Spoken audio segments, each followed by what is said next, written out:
Good morning छात्रों, मैं आपका व्यवसाय शिक्षक दीपक सिंह। जैसा कि पेपर 3 मैंने कंप्लीट किया है आपका कक्षा 12 की बुक से ही, और पेपर 4 को भी हम कंप्लीट करते हैं। सभी प्रश्न तो आपको कोई छोड़ना नहीं। 60 नंबर का पेपर है, 20 नंबर पासिंग है। और पेपर का नाम जैसा कि ट्रांजिस्टर और रेडियो दिया है। तो ट्रांजिस्टर देखिए, पीएनपी ट्रांजिस्टर होते हैं, और रेडियो एक अलग सिग्नल है, रेडियो सिग्नल। तो इसको हम लोग आगे समझेंगे, इसमें क्या है क्या नहीं है। तो देखिए, पहले इसमें जो रेडियो ही है, क्योंकि ट्रांजिस्टर पेपर कक्षा 11 में है और कक्षा 12 में रेडियो ज़्यादा है। तो इसलिए इसके जो क्वेश्चंस बनेंगे रेडियो पे वो लगभग ऐसे ही बनेंगे। जैसे कि रिसीवर के मौलिक सिद्धांत बताएं, सुपर हेट्रोडाइन्स रिसीवर क्या है, रेडियो तरंग की गति को समझाएं बताएं, रेडियो रिसीवर एएम का ब्लॉक डायग्राम बनाएं और व्याख्या करें। 8-10 नंबर का सवाल। रिसीवर के चयन के लिए आधार क्या, आप रिसीवर का चयन करेंगे तो क्या क्या चीज़ ध्यान में रखेंगे। नॉइज लिमिटर या शोर नियंत्रक क्या है, और इमेज फ्रीक्वेंसी समझाएं, और एफएम रिसीवर का भी डायग्राम बनाएं। ये भी 10 नंबर में आता है। और ये फ्रीक्वेंसी रेंज बताएं हर्ट्ज में, जैसे कि अल्ट्रा हाई फ्रिक्वेंसी और ये सुपर हाई फ्रिक्वेंसी और हाई फ्रिक्वेंसी की रेंज इतने हर्ट से इतने हर्ट तक की। उसके बाद बैंड स्विच क्या है, इसके प्रकार बताएं, अलाइनमेंट क्या है, डिटेक्टर स्टेज क्या है, ऑडियो फ्रिक्वेंसी एम्पलीफायर क्या है, टेप रिकॉर्डर यहाँ इसमें है, टेप रिकॉर्डर का सिद्धांत और तथा इसकी विशेषता पर प्रकाश डालें, और टेप रिकॉर्डर के प्रमुख पार्ट का नाम लिखें, और स्पूल क्या है, छोटा सा शब्द है। इरेजिंग हेड क्या है, ये आप जानते ही टेप रिकॉर्डर में मिटाने के लिए होता है। ट्रांजिस्टर अभिग्राही के सामान्य दोष और निवारण, मान लीजिए दोष निवारण में कुछ भी आता है तो सामान्य 10 दोष और उसका निवारण आप जानते रहें, कहीं भी लिखेंगे तो वो माना जाएगा। और इसी के साथ साथ आते हैं हम लोग व्यावसायिक रेडियो एवं रंगीन टेलीविज़न के पेपर में। ट्रांजिस्टर तथा ट्रांजिस्टर रेडियो, ये इसका नाम है। तो रेडियो ये है, ट्रांजिस्टर पीएनपी होता है, जिसको कि हम लोगों ने कक्षा 11 में पढ़ा है। तो चूँकि 70% का कोर्स आ रहा है तो इसलिए इसमें 12 का ही बुक को हम कवर कर रहे हैं। और रिसीवर के मौलिक सिद्धांत, देखिए कोई भी रिसीवर का मौलिक सिद्धांत, कोई भी ट्रांजिस्टर रिसीवर है तो इसके 4 मौलिक सिद्धांत मुख्य रूप से होना बहुत ज़रूरी है। जैसे कि संग्रहण, एंटीना से कोई चीज़ भी आ रही है तो उसको संग्रहित कर लें, मतलब कोई भी सिग्नल आ रहा है तो उसका जो है, अंतरिक्ष में बहुत सी रेडियो तरंगें कई फ्रिक्वेंसी की रेंज की होती हैं, तो एंटीना में जो आपको टीवी में चाहिए वो संग्रहण सही होना चाहिए, मतलब एंटीना आपका सही होना चाहिए। दूसरा चयन, इसमें आप अंतरिक्ष में रेडियो तरंगें फैलती रहती हैं, और इस तरह से सिलेक्शन करने में आपको एक RF signal, radio frequency receiver को प्रदान कर सके, और अनेक फ्रिक्वेंसी में आपके पास है तो चयन आप सही करें। तीसरा डिटेक्शन, डिटेक्शन का मतलब हुआ कि ट्रांसमिटिंग एंटीना द्वारा अंतरिक्ष से जो प्रसारित की गई हैं कैरियर वेग और या मॉड्यूलेटर कैरियर वेग। देखिए कैरियर वेग वो होता है कि जिस पर आप, जैसे ट्रक है ना, ट्रक पे सामान रख के आप भेजते हैं तो ट्रक आपका कैरियर हो जाता है। उसी तरह से सिग्नल होता है, तो सिग्नल आपका कैरियर होता है, तो उसके ऊपर आप ऑडियो सिग्नल रख दें और उसको मिक्स करेंगे तो उसी को मॉड्यूलेशन कहेंगे। तो इनका डिटेक्शन आपका सही हो।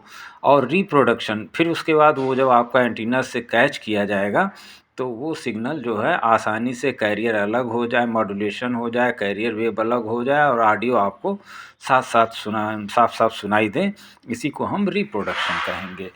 अब ट्रांजिस्टर अभिग्राही का रिसीवर, देखिए बहुत सीधा सा है इसका रिसीवर का ब्लॉक डायग्राम। आइए हम लोग आगे भी देखेंगे।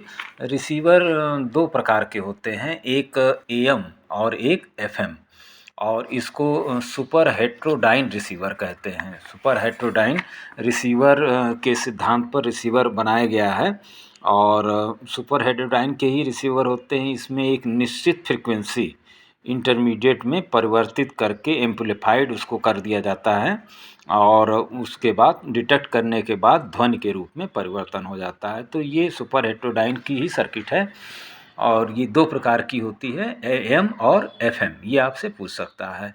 रेडियो तरंगों की गति के बारे में अगर आपसे पूछता है तो आप अक्सर जानते हैं कि रेडियो तरंग और प्रकाश तरंग की गति एक समान होती है। प्रकाश तरंग की गति आप जानते ही हैं 3 × 10 घाते 6 मीटर पर सेकंड करके किलोमीटर पर सेकंड है और तरंग की लंबाई लैम्डा रेडियो तरंग के द्वारा एक साइकिल में पूर्ण करने में तरंग द्वारा चली गई दूरी लंबाई कहलाती है। इसे लैम्डा से दिखाते हैं, मीटर में मापी जाती है। फ्रीक्वेंसी तरंगों के द्वारा 1 सेकंड में पूर्ण होने वाली फ्रीक्वेंसी, तो आपको मैंने 3rd पेपर में पढ़ाया है कि 1 सेकंड में पूर्ण होने वाली साइकिल के चक्रों की संख्या को हम फ्रीक्वेंसी कहते हैं, F से दिखाते हैं। और सूत्र आप देख लें तो तरंग की लंबाई लैम्डा बराबर और आपका ऊपर वेग v बटा f मतलब वो 3 दिया है 3 लाख, तो वो आपका वेलोसिटी है मीटर पर किलोमीटर पर सेकंड बटा f। अब FM रिसीवर में आए तो FM रिसीवर देखिए इसके अंदर क्या है, होता क्या है कि एंटीना, इसका कार्यविधि मैं बता रहा हूँ आपको, कार्यविधि से आप इसको थोड़ा याद कर लीजिएगा, बनाइएगा ज़रूर। 6-7 डिब्बे हैं इसके अंदर, एक एंटीना लगाएं और रेडियो फ्रीक्वेंसी एम्पलीफायर में जब सिग्नल आता है तो यह सिग्नल, एम्पलीफायर का मतलब होता है एम्पलीफाई कर देना, मतलब उस सिग्नल को, छोटा सिग्नल है तो उसको बड़ा सिग्नल कर देना, तो ये एम्पलीफायर का काम होता है। फिर यहाँ आता है मिक्सर में, मिक्सिंग होती है उसकी, और फिर लोकल ऑसिलेटर से इनका मैच करा के मॉड्यूलेशन की क्रिया यहाँ पर होती है और कैरियर वेव अलग होके audio wave intermediate frequency IF amplifier में जाती है और उससे इसमें अंदर और डिटेक्शन होता है। मतलब जो भी अनवांटेड चीज़ है न, उसको हटाया जाता है, फिर उसको AF ऑडियो फ्रीक्वेंसी एम्पलीफायर में ले आके और लाउड स्पीकर को दे दिया जाता है। लाउड स्पीकर आप जानते ही हैं इलेक्ट्रिक सिग्नल को साउंड सिग्नल में, इसका कार्य सिद्धांत भी यही है। तो इस तरह से आप डिटेक्टर स्टेज को, और यहाँ भी इसका स्क्रीनशॉट भी आप ले सकते हैं और मैं इसका पेज भी आपको डाल दूँगा। तो ये है रिसीवर की योग्यताएं में आप आ जाइए तो देखिए, तो ये सुग्राही होना चाहिए, चयन इसका सही करना चाहिए जिसमें एरियल से प्राप्त होने वाला आपको फ्रीक्वेंसी सही मिले। रिसीवर की ये सब योग्यताएं होनी चाहिए। भाई रेडियो आप खरीदने जा रहे हैं तो रेडियो क्या है, रिसीवर है न, है तो उसका चयन करते समय वो क्या होना चाहिए कि उसकी आवाज़ सब देखता है, ये तो गाँव का आदमी भी देखता है, चयनता सही होनी चाहिए, मतलब स्पष्ट चैनल सुनाई दे, स्थिरता हो उसके अंदर, ऐसा नहीं है कि बार बार जो है उसको ट्यूनिंग करना पड़े, और ध्वनि में मौलिकता हो, आवाज़ साफ साफ आए, सिग्नल का शोर उसके साथ ना आए, ये सब चीज़ें ये तो गांव के लोग भी रेडियो खरीदने जाते हैं तो देखते हैं। उसके बाद शोर नियंत्रक क्या है, तो मोटर वाहनों में आपने देखा होगा इग्निशन वगैरह में जब आप करते हैं तो वो इग्निशन में कर कर कर कर की आवाज़ आती है, तो वो जो मोटर विद्युत स्पार्किंग होती है वहाँ पर मोटर वाहनों के इग्निशन में चाबी लगाते हैं, तो इसी को हम जो है बहुत कम समय के लिए होती है, लेकिन ये शोर का अनुपात सिग्नल की अपेक्षा अधिक हो जाता है। तो इसी दोष को दूर करने के लिए उच्च श्रेणी के रिसीवर तथा कम्युनिकेशन रिसीवर में एक नॉइज लिमिटर स्टेज लगाया जाता है। तो नॉइज लिमिटर का काम यही होता है कि उसको जो है वो कम कर देता है शोर को। इमेज फ्रीक्वेंसी क्या है, सिग्नल फ्रीक्वेंसी के अतिरिक्त वह फ्रीक्वेंसी जो स्थानीय ऑसिलेटर के साथ हेटेरोडाइन करके IF पैदा करती है, इमेज फ्रीक्वेंसी कहलाती है। मतलब ऑसिलेटर फ्रीक्वेंसी में से अगर आप जो है SF स्थानीय फ्रीक्वेंसी घटाएंगे तो इंटरमीडिएट फ्रीक्वेंसी आपको इमेज फ्रीक्वेंसी IF है तो इमेज फ्रीक्वेंसी आपको मिलेगी। तो इस प्रकार जो है ये इसका एक सीधा, और IF का चयन कैसे करेंगे या ट्यूनिंग अनुपात क्या होता है ये भी छोड़ते हैं हम। AM रिसीवर, ये अक्सर पूछता है कि AM एफएम रिसीवर क्या है, इसका भी ब्लॉक डायग्राम बना दीजिए। दो ही तरह के होते हैं, इसमें भी लगभग वही चीज़ है।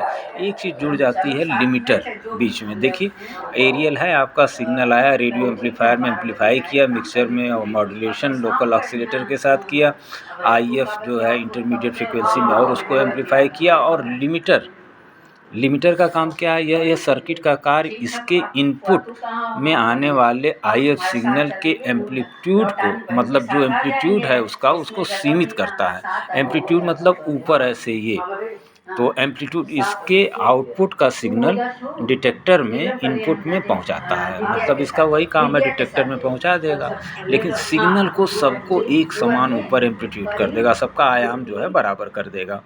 और उसके बाद फिर ऑडियो फ्रिक्वेंसी एम्पलीफायर में जाएगा, फिर वही लाउड स्पीकर में जाएगा, तो इलेक्ट्रिक सिग्नल जो है आपका साउंड सिग्नल में परिवर्तित हो जाएगा। लाउड स्पीकर का काम ही यही है। और फिर आपसे पूछ लेता है कभी कभी कि हाई फ्रिक्वेंसी की रेंज बताइए, तो हाई फ्रिक्वेंसी की रेंज 3 से 30 मेगाहर्ट्ज तक की होती है और सभी संचार सेवाओं में इसका उपयोग भी होता है।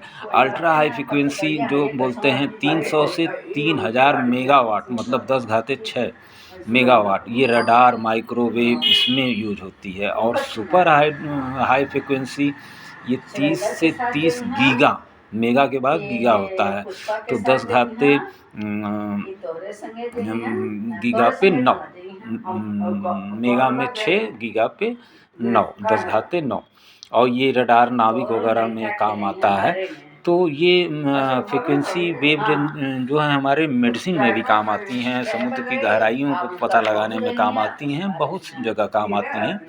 और चुंबकीय अथवा इनका तो तरंग इतना माना गया है, विद्युत चुंबकीय तरंग अथवा रेडियो वेव्स का रेंज तो आपका 20 किलो हर्ट्ज से प्रकाश की वही 3 गुणे 10 घाते 6 मेगा हर्ट्ज तक होती है। अब ये पूरी रेंज को कई भाग में इन्होंने 8 भाग में बांट रखा है, आप स्क्रीनशॉट ले भी सकते हैं और इसको समझ सकते हैं, और ये कहाँ यूज़ होती हैं ये भी ज़रूरी है। उसके बाद हम आते हैं बैंड स्विच क्या है। तो बैंड स्विच क्या है भैया, बैंड स्विच तो आप जानते ही हैं कि किसी प्रकार का आप रेडियो में आपने देखा होगा कि बैंड स्विच एफएम एएम लगाने के लिए आगे पीछे खिसकाने के लिए होता है, कुछ में रोटरी होता है। तो देखिए यहाँ चित्र से भी आप देख जाएंगे कि रोटरी वाला होगा आपका सिग्नल पकड़ाने के लिए, स्टेशन पकड़ाने के लिए। दूसरा बाहरी बनावट इस तरह से भी होती है, पुश स्लाइड स्विच इसको बोलते हैं, कुछ पुश बटन स्विच होते हैं। तो इस तरह से बैंड स्विच कई प्रकार के होते हैं, आपने देखे भी हैं। अलाइनमेंट क्या होता है, अलाइनमेंट देखिए ये एक ऐसा शब्द है कि अगर आप इसको पूछ भी लेंगे गूगल से तो बता देगा, लेकिन रेडियो तथा ट्रांजिस्टर रिसीवर में जो परिवर्तनीय मान कैपेसिटर तथा इंडक्टर की सेटिंग होती है, तो उनको सही करना यहाँ पर अलाइनमेंट कहा जाएगा। इंजीनियरिंग भाषा में सिविल, मैकेनिकल, इलेक्ट्रिकल सब में अलाइनमेंट होता है, लेकिन रेडियो की लैंग्वेज में बस यही आप कहेंगे कि जो कैपेसिटर और इंडक्टर कॉइल वगैरह लगे हैं उनको जो है एडजस्ट करना ही हमारा अलाइनमेंट कहलाता है यहाँ पे। और वरना अलाइनमेंट तो कई जगह इंजीनियरिंग में यूज़ होता है।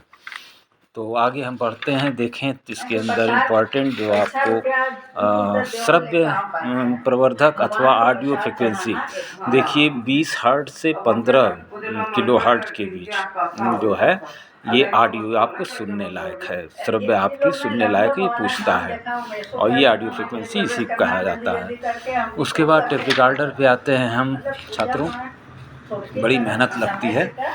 तो इसका आविष्कार टेप रिकॉर्डर का 1924 में फ्रिंज फ्लूमर नामक वैज्ञानिक, जर्मन वैज्ञानिक ने किया था। और इसका कार्य सिद्धांत तो वही चुंबकीय रूप से रिकॉर्डिंग होती है, आप मैग्नेट टेप देखते ही हैं, चुंबकीय इंडक्शन के सिद्धांत पर ये आधारित है टेप रिकॉर्डर का कार्य सिद्धांत। और विद्युत का चुंबकीय रूप में रिकॉर्डिंग विद्युत चुंबकीय इंडक्शन के सिद्धांत पर आधारित है। पीवीसी अथवा पॉलिस्टर की टेप और फैब्रिक ऑक्साइड पेस्ट की कोटिंग चढ़ाई जाती है इस टेप पर, और इसी से जो है आपका ये सूक्ष्म चुंबक की तरह व्यवहार करते हैं, और इन्हीं के कारण यही सिद्धांत है आपका, इसी से आपका। इसकी विशेषता देखें तो रिकॉर्ड प्लेयर की अपेक्षा जो है टेप रिकॉर्ड जो है रिकॉर्डिंग उसकी रिप्रोड्यूसिंग मतलब रिकॉर्ड भी कर सकते हैं, रिप्रोड्यूस भी फिर उसको सुन सकते हैं और रिकॉर्डिंग के तुरंत बाद इसको आप सुना जा सकता है और रिकॉर्ड हुए टेप को फिर उसको इरेज भी कर सकते हैं, मतलब विचुम्बकन कहना मतलब चुंबकन उसको हटा देना। उसके बाद आपका आता है टेप रिकॉर्डर की संरचना में कौन कौन से भाग होते हैं। तो देखिए, विद्युत मोटर है, लाउड स्पीकर है, चुंबकीय टेप है, रिप्रोड्यूसिंग हेड है, इरेजिंग हेड है, रिकॉर्डिंग हेड है। इरेजिंग मतलब मिटाने वाला और रिप्रोड्यूसिंग मतलब फिर से उसको बताने वाला, मतलब देने वाला, और रिकॉर्डिंग तो आप जान ही रहे हैं। तो ये रे इसकी संरचना में मुख्य पार्ट यही हैं इसके। उसके बाद इसके अंदर वही इरेजिंग हेड क्या है, तो ये मैग्नेट हेड के समान होती है और इससे जो है उस पर भी चुंबकन किया जाता है और मतलब उसमें जो आवाज़ है उसको ख़त्म किया जाता है। उसके बाद आप देखेंगे तो कैसेट टेप रिकॉर्डर इस तरह का होता है और इसमें मैंने एक दिया था स्पूल। स्पूल किसे कहेंगे? टेप को जिस रील पर लपेटा जाता है, टेप जो आपका होता है उसको जिस रील पर आप लपेटते हैं वही स्पूल कहलाता है और ये अपने व्यास के हिसाब से इसको बनाया जाता है। तो स्पूल जो है आपका जिस रील पर टेप को जिस रील पर लपेटा जाए वह स्पूल कहलाता है। उसके बाद आपका एक चैप्टर इसमें छोटा सा है जिसके अंदर मैं थोड़ा ही बताऊंगा आपको कि ट्रांजिस्टर अभिग्राही में दोष।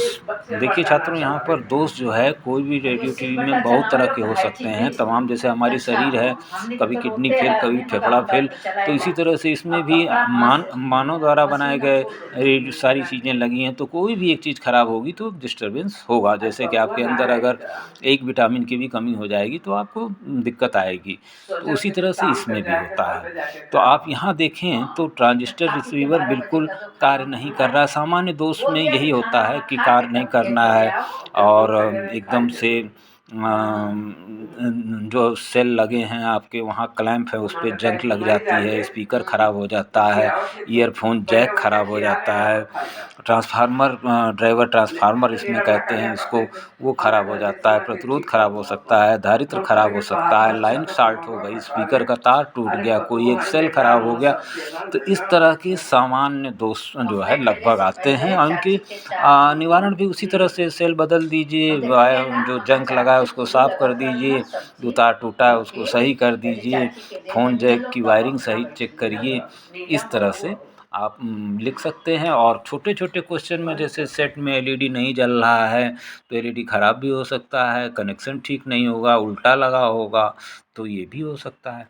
तो ऐसे-ऐसे करके छोटे-छोटे क्वेश्चन सेट कभी बजता है, कभी नहीं, हाथ मारने से बजता है, नहीं लगता है, तो हो सकता है कि उसके अंदर जो है उसका जोड़ सही ना हो, तो इसका भी स्क्रीनशॉट ले लें। लेकिन आपको जब भी पूछे आप सामान्य दोष और सामान्य निवारण ये ज़रूर लिखिएगा। और गड़बड़ कहाँ होगा? प्रतिरोध, diode, transistor, gang capacitor, transistor PNP transistor, NPN transistor लगे रहते हैं, इलेक्ट्रोलाइटिक कैपेसिटर, इन्हीं में खराबी आती है। तो इनमें खराबी आती है इन पुर्जों में, तो इनको उसी हिसाब से बदल दिया जाता है, क्योंकि इनको ठीक तो किया नहीं जा सकता रेजिस्टेंस और डायोड को। अगर ख़राब हो गया तो बदलिए, क्योंकि कीमत भी 1-2 रुपये ज़्यादा नहीं रहती है। तो यही इसके अंदर जो है आपको दिया, मैं इसके पेज भी आपको डाल दूँगा, आप उससे आप समझ सकते हैं और बढ़िया से लिख सकते हैं। तो दोष निवारण जो है, जैसे कि खड़खड़ाहट की आवाज़ आ रही है तो वॉल्यूम में कचरा आ गया होगा, वॉल्यूम ख़राब हो गया होगा, तो यही सब है। और इसी को ठीक करना है तो उसी को साफ़ सूफ करके पेट्रोल से यही सब करना रहेगा। तो ये आपका टेप रिकॉर्डर में लगा अक्सर फ्यूज ख़राब हो जाता है, स्विच ख़राब हो जाता है, मेन लीड ख़राब हो जाती है, तो इन्हीं को ठीक करिए बस। यही इसका सामान्य दोष है। और जो इसके अंदर पूछने वाला बड़ा सवाल मैंने आपको बताया वो वही है, ट्रांजिस्टर अभिकारी में पाए वाले मुख्य दोष बता दीजिए और ब्लॉक डायग्राम ज़रूर बनाइएगा आप, क्योंकि ब्लॉक डायग्राम 2 है इसमें, 2 निश्चित एक ठो आएगा ज़रूर आपको। उसके बाद 5वां पेपर आ जाएगा आपका रेडियो और रंगीन टेलीविज़न, तो इसमें हम लोग देख लेंगे, ये भी कक्षा 12 के ही टॉपिक हैं सारे इस बार जो आने वाले हैं। और मैंने जो अभी बताया आपको ये बहुत छोटा हो सकता है, इसके अंदर 10 क्वेश्चन से ज़्यादा ना आए। पिछले पेपर में तो 21 क्वेश्चन आए थे, लेकिन इसमें आपको 10 क्वेश्चन 12 क्वेश्चन से ज़्यादा नहीं मिलेगा फोर्थ पेपर में। तो इसलिए बहुत संभाल के और जो टॉपिक के अंदर ही रहिएगा। क्वेश्चंस मैंने आपको दे ही दिए हैं, तो क्वेश्चन के साथ ही रहिएगा और सही टॉपिक पर अपना उत्तर दीजिएगा। और best of luck. Thanks video सुनने के लिए आपका।